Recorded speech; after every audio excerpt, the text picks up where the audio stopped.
welcome back to The Week in Tech. I am Emily. And I'm Sam. And we're going to tell you what happened last week. Where do you want to start? Well, I'm sure the most exciting thing to you is your trip to Fujifilm, not Fiji, like we all initially thought, because Sam said in the group chat, oh, I'm on my way to Fuji. And I read that as Fiji and then thought he was getting a better vacation than he was, which Prague is still great. But Prague is lovely. Yes, so Fujifilm have announced a new camera. It's called the GFX100RF, and in essence, it takes what we love about the X100 series, like the X100 VI, but it makes it part of the GFX series, which means we get the 102 megapixel sensor. It's absolutely fantastic, if I'm being honest. They've put an aspect ratio dial on the back as well, so you can change between different aspect ratios on the fly. There's all manner of goodness in there. It's a fully mechanical camera, if you want. Mechanical, probably not the right word, but fully manual camera, if you wish it to be. Or there's all manner of automatic goodness in there. Fixed lens, 35mm, which on the medium format sensor is effectively the same as 28mm on a full frame. F4 lens, which doesn't sound particularly quick, but it is more than good enough for most situations, I sort of found. And it's a leaf shutter, so there's no sort of big shutter slap that you get from like a DSLR, so you can kind of handheld slower than you'd think. It is pricey. yes, It's about £4,700 in the UK. we didn't really expect anything less. Which though, is right? no, I wouldn't have expected any less. And to be honest with you, it's still cheaper than the Leica Q3, with about 1.5 times the sensor size. No, it's more than that. It's a much bigger sensor. So I think it's really good. I must be honest, I've missed it every day since I got home because it is so much fun to shoot. I've actually just been looking at the photos I took again, and like, it's just, you know those cameras where there are certain cameras you buy and you have to really think about every aspect, you know, what lens you take, what you do, blah, blah, blah, blah, blah. With this, it was so simple because, and it wasn't even just the form factor, right? The X100 series is really travel friendly and you just strap it on and go. Desperately want. This was, yeah, right. This was the same, strap it on and go. But because of that sensor size, I said you can almost be really sloppy, right? As long as you've got the frame in straight, you just kind of point, shoot, safe in the knowledge that there is more than enough resolution that you can crop into a final image. I actually took a shot from my hotel room window, and I reckon there's 3 photos that I could crop out of the 102 meg image as separate photos. It's fantastic. So yeah, really love that, and hopefully we'll have a proper review of it soon. Yeah, are you getting one? I believe so. Yeah, we're going to have one so that we can go through it properly and look at actually it. do a video. Yeah, in a bit more of a familiar setting as well, because I think everything looks good in sunny Prague. So Yes. And truly living with it, I think, is the key. Yeah. You're going to notice the things that you don't. Yeah, exactly that. But I will say, so we touched briefly on the aspect ratio dial. One of the things that I love more than anything is they have the X-Pan setting, or the XT1 setting, which it's like an old film camera that basically is the width of 2 35mm frames. And so they are like rare as hen's teeth now. They cost like $5,000, and it's basically, I've accepted that I'm never going to be able to use one as much as I would love to. But it does this fantastic cinematic, it's just beautiful. And that setting's built into this. So on the last morning, I had about an hour to kill, and I actually went out into Prague solely using that and did a whole sort of run of just these like gorgeous wide cinematic shots, and it looks fantastic. Your photos from that trip do look really nice. I was looking at them the other day. Well, and you've only seen them online as well, because and I mean the CMS crushes them. Crushes them down to nothing. They were good though. It is really nice, and it's a testament to that camera because it was just effortless. It was so easy. Just kind of like a point and shoot. Pretty much, but it's a point and shoot with some insane capability. Yeah. I love Fujifilm's film simulations as well. Like, they make it really easy to get that kind of gritty, artistic look as well. Yeah. So. Actually, while we're on cameras, can I just talk to you as well? There was a rumor emerging literally as I was coming into work on the train this morning. Leica is preparing something called an M11V. Oh. And so this is reportedly going to be an M series compact camera without the rangefinder. It's going to have an electronic viewfinder. I think it's the first built-in electronic rangefinder Leica's ever done.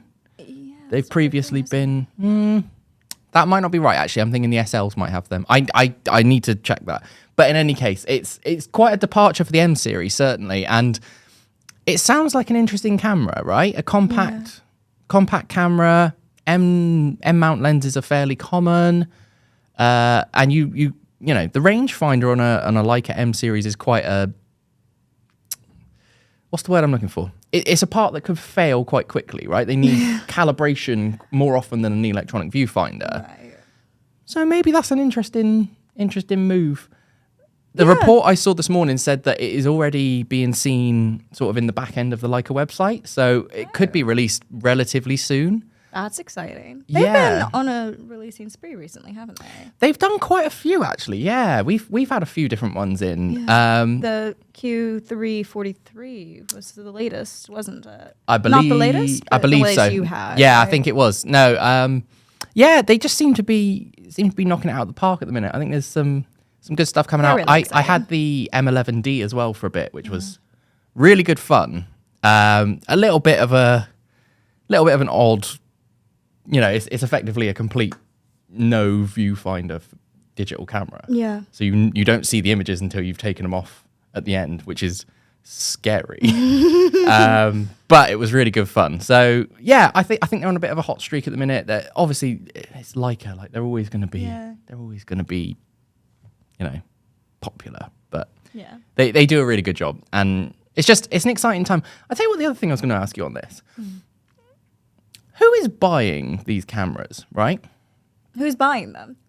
I think somebody who likes to not. I don't want to say it in a way that sounds insulting because I absolutely don't mean it. But somebody who like thinks of themselves as an artist, I would think, because I mean, I own a camera that is very utilitarian, right? It's my personal camera is a Canon. The one that we work with here is a Lumix.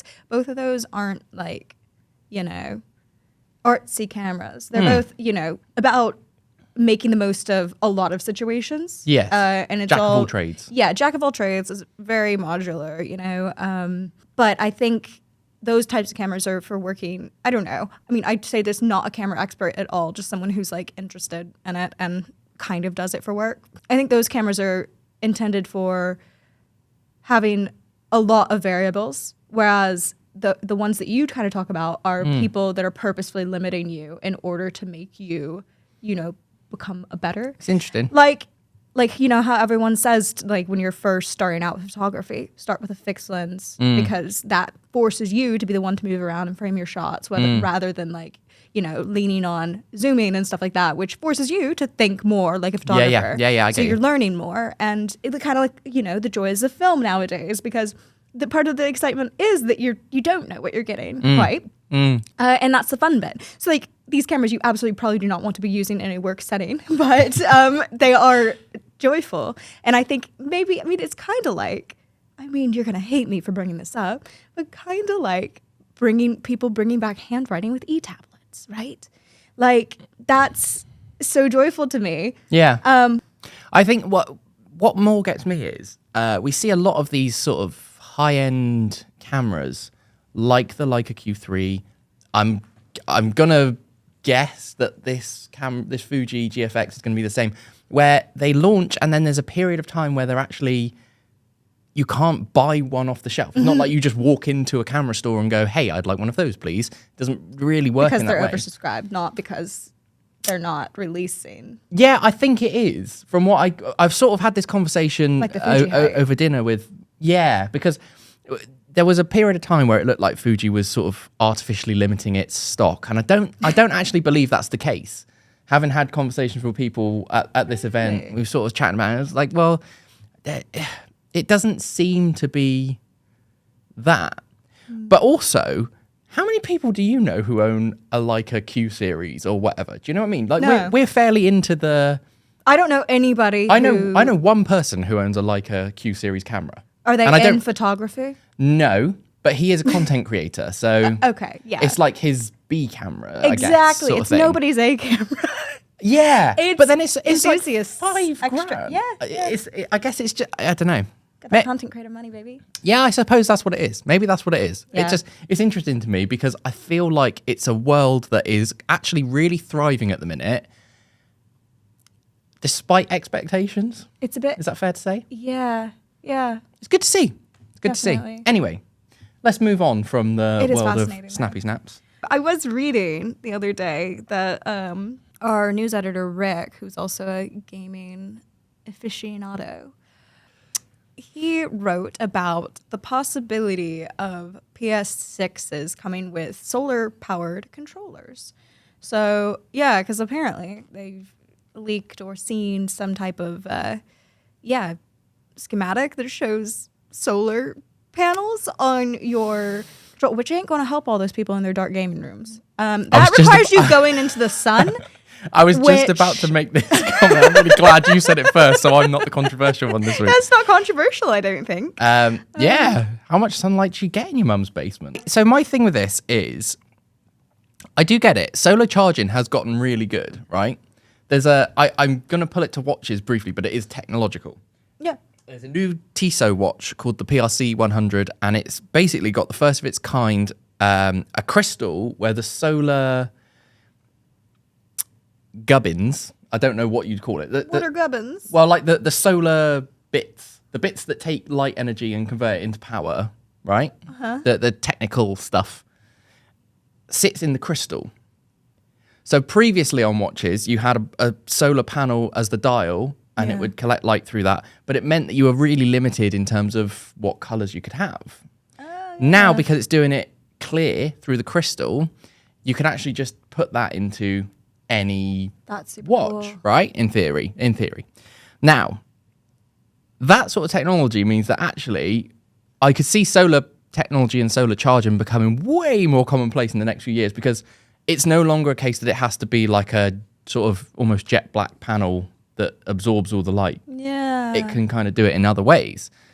Do you think that works for not only a watch or something bigger? Like, I mean, Infinix they've been displaying a solar panel phone concept, which is interesting. I mean, I wouldn't, obviously, I'm more excited about the prospect of that being technology that they can use rather than that being an Infinix phone, because I wouldn't buy that phone. But it's cool that they can do that. They also had a charging case that would do the same thing. I think there's definitely some more universal applications for solar charging in the next few years. The Lenovo laptop with a solar charging. Really? Yeah, we went to Lenovo Showcase at MWC, and they were showing off a solar paneled laptop.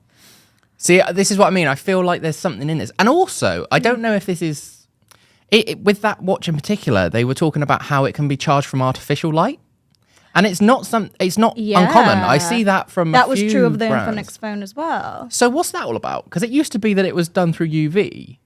I don't really know. No. I'll be honest with you. But that becomes really interesting at that point, because imagine you've got, say... It seems like a cheat. This is a solar charging phone. All I have to do is hold it up to the studio lights we've got here, yeah, and I'm charged. Somebody was using their flashlight on their phone to charge the Infinix one. I don't think it was doing very much, to be completely fair. I can't imagine, because ultimately, if it did, you're almost at the point then where you're kind of breaking the laws of near infinite energy, right? I mean, I guess your phone is dying as it sends out that light, but I suppose, the energy used... Right, okay, yeah. So it's not entirely, but it's certainly an interesting concept. And I do think that... I feel like it's a cheat for, the universe. I'm sure there's some way that I'm just being stupid here. I need to look up what's going on here, because it also confuses me. Especially, too, we have these conversations whenever one of the women on our team puts out, a video on... LED masks, which are really popular for skin stuff. And obviously, sometimes a lot of them get into the, pseudoscience kind of area, but a lot of them actually do work, apparently. And I trust our writers who say they do, some of them, the more, obviously, the expensive ones, right? But that's so fascinating to me, because a lot of people are commenting, they're like, well, why don't I just put my Philips Hue bulb on red setting and then my skin will be great forever. And I'm like, I don't think that's the same. That's not the same situation. Yeah, I mean, I can't comment on that because I don't really know what's going on there. But all I will say is I know it's not the same, but I don't quite know why. Yeah. I feel like solar charging is going to be quite a trend over the next, I don't want to say maybe 5 years. It's kind of amazing that it's just now because it feels kind of outdated. I'm not going to lie to you. I think the trouble is it's just got to a point where the form factor is right. Yeah. It's been around for ages, but it's been around in it had to be jet black, absorb the light. It was quite big. And realistically, for the size it wasn't massively efficient, I guess. Yeah. And it's obviously quite reliant on, we live in Britain, for God's sake. We get about 4 days of sun a year. So I mean, we got the clouds. It's fine. Clouds are also. Yeah, but what I'm saying now is the- if you can do it in a smaller size or I've done it to the watch, but it could be a phone, and it can work off artificial light and things like that, all of a sudden that is way more useful. Just holding your phone out in a room with a light on could charge it, and that's pretty cool. Yeah, that brings up a whole can of worms. It is really interesting though. But yeah. Anyways, so yeah, apparently Sony is also thinking along those lines. I like that from them as well. Yeah, it encourages you to go outside, doesn't it? Well, not if it works with artificial light, actually, but no. No, I don't think it will. I don't know. I don't know. It probably won't work off the RGB lights in your Yeah, true. on your wall. What I was going to say though, Sony doing it in particular is interesting because of obviously the breadth of their portfolio. Yeah. So it obviously the PS6 and the whole PlayStation range is massive for the brand, but they also make speakers and headphones and cameras and phones and TVs. I don't think I've ever seen anyone with a Sony phone. I'll be completely honest with you.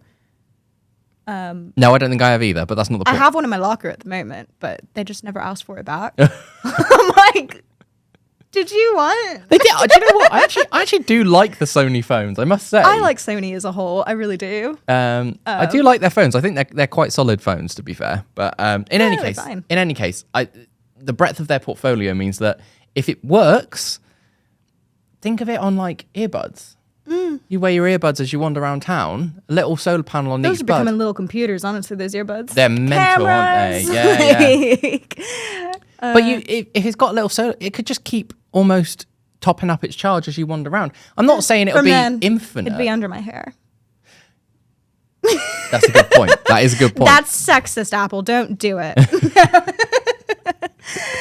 But then you could also have like, a camera. Imagine the top plate of a camera with solar bits on top of it to just add. It's not about like, it's not going to do worlds, but it's just to eke those little bits out that push the battery life a little further. And I guess it's about then you come to the question of, is it worth it? Yes. The cost. But But I'm assuming that the reason why we're seeing it on more and more things now is because that cost has sunk. Dropped, yeah. I think you can buy little solar panels off of like Amazon, like for your own fun and games. I don't know.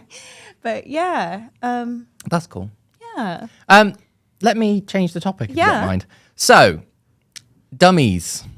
Oh God, No, are you about to talk about the frickin'... Yep. Yeah, Sorry. I'm not that wasn't a diss. Dummies for the iPhone 17 range. Now, we already seen some. I Did we apologize, talk? I ruined your opening. That's all right. Okay, thanks. Did we talk about Sonny Dixon's ones last week? I can't remember. In any case, we saw Which some one? in the podcast last week. No, which one of his... He leaked the models, the dummy models, the first time around.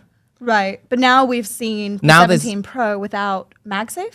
Is that No. Well, oh gosh, there's so many leaks. there's a second set of dummy models which have been showcased by, and I apologize if I mispronounce this, Majin Buu, who is a leaker on Twitter. Yeah. Is that like a username?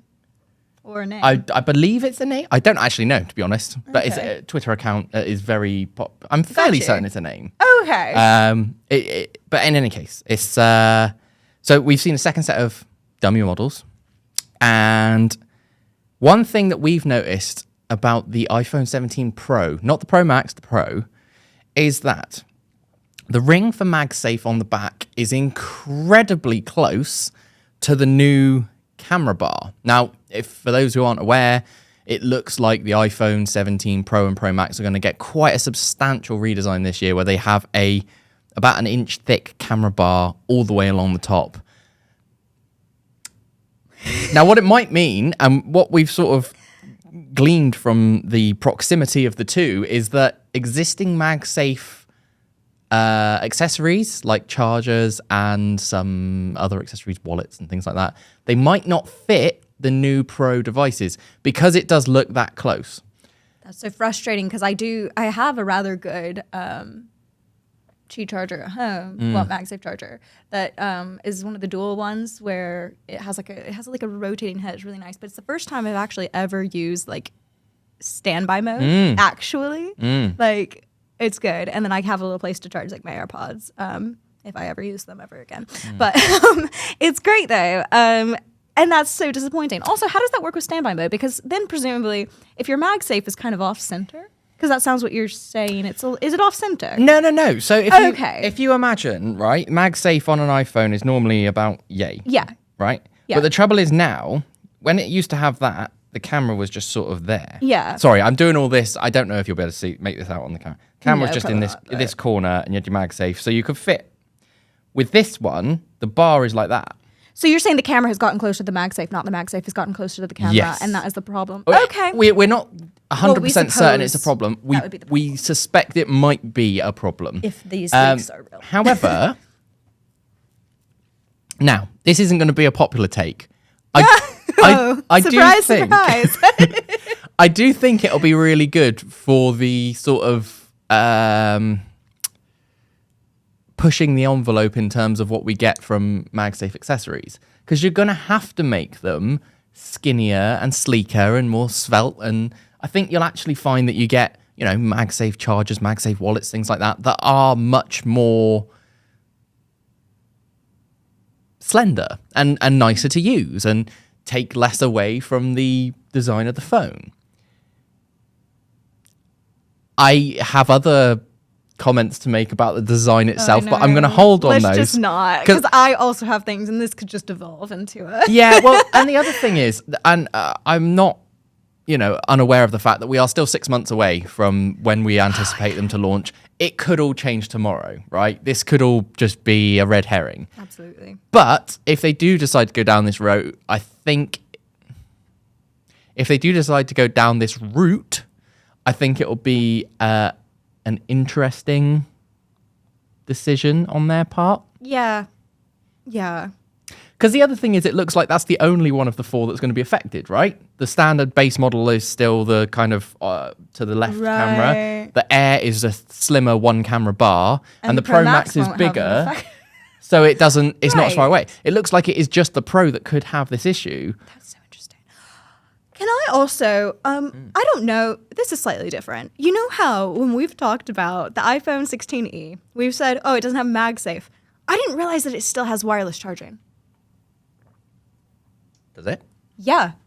It just doesn't have the MagSafe, so it doesn't like snap to chargers. But it can still, apparently, charge to the back. Apparently our editor-in-chief tried it, and he said it charged. So it has wireless charging. So, literally, it's not even, I must issue an apology. It's not even that you're taking away the wireless charging capabilities, you're just taking away the magnet, which helps when you're charging, because I will never ever set that thing right, and if it's not magnetically attached, I'm gonna knock it off or something.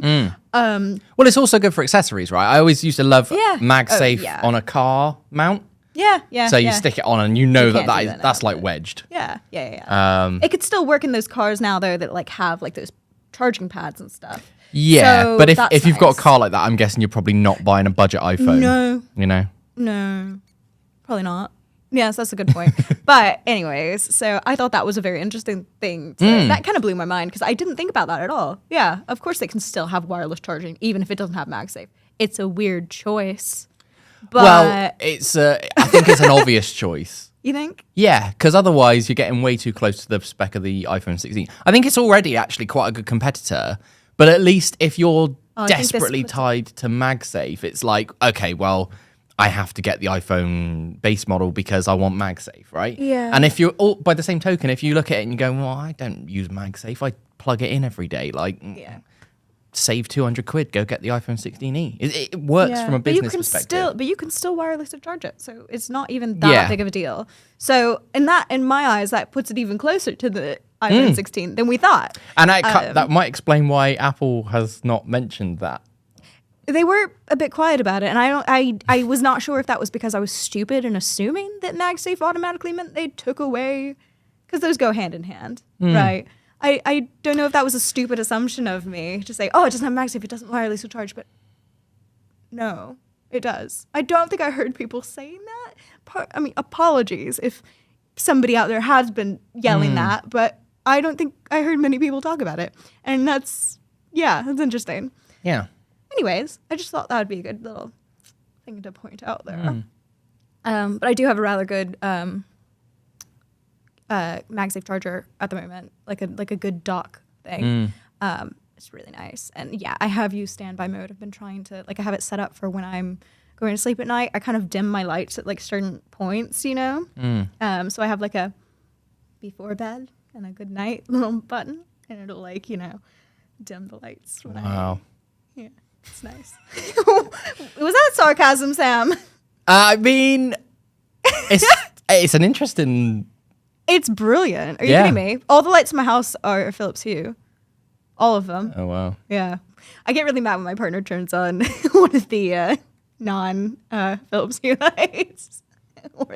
And when they don't go off at night, the downstairs ones, when I go to turn them off and they don't turn off, I'm like, who turned on the light? But then didn't you say recently you had a power cut and then all the lights came on at 4 a.m? Yes. See, that is a drawback. I forgot about that. If we're being honest, that is a drawback of smart lights, isn't it? That was not good. But if my lights were working like they're supposed to all of the time, silly Britain with their energy problems. Just for a second, your house turned into the site of a nuke, It was jarring. I forgot about that. It's really alarming, honestly. I kind of fear it, right?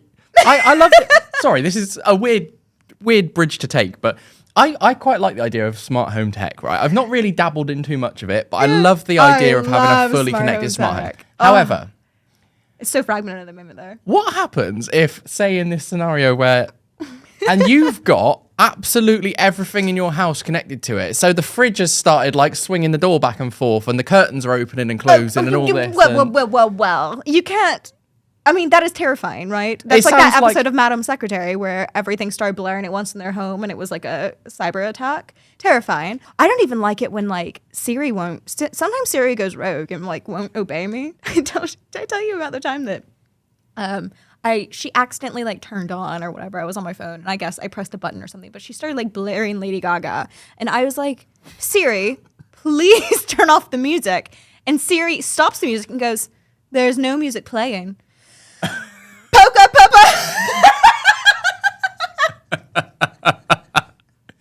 I was like, you gaslighter, honestly. And she wouldn't shut up. Wow. Yeah. I don't remember how I actually solved that, but it was not great. Actually, while we're doing the whole bemoaning the voice assistants, I found that I'm going to whisper it so it doesn't. Google Gemini is really sensitive at the minute to so I was watching a TV show the other day and they said something about it was ginger or ice cream or something like that, and it was it just started recording, and I only noticed a little bit later because I was it's got 4 pages of text, which is just the TV show I'm watching playing out loud, and I'm like, why did you think that this is a show from the mid-2000s? What, they definitely haven't said Google Gemini.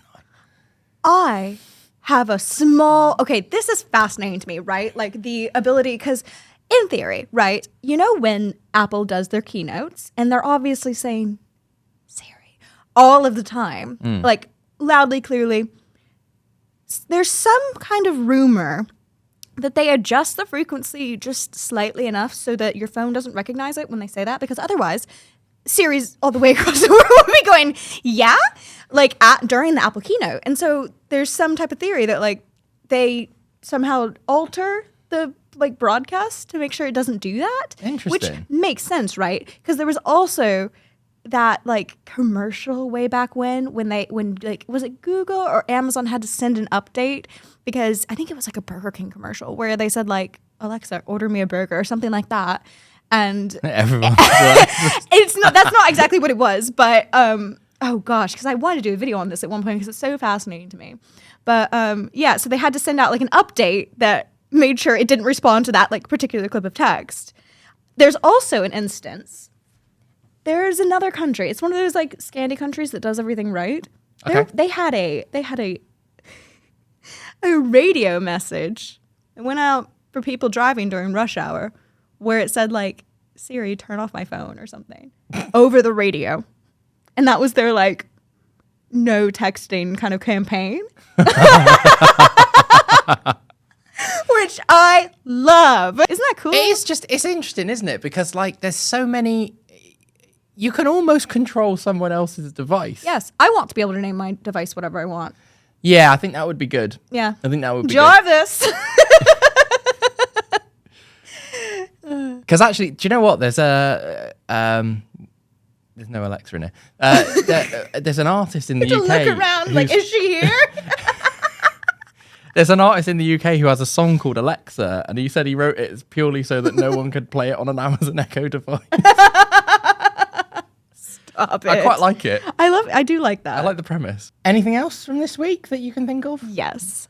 Oh. This is more from a social media perspective that I find this interesting. Have you seen how Instagram, their latest use of AI? No. What it is? I mean, there's a lot of uses, so I could be talking about a lot of different things, but specifically, the use of AI to write comments. I know, right? What? This is fascinating.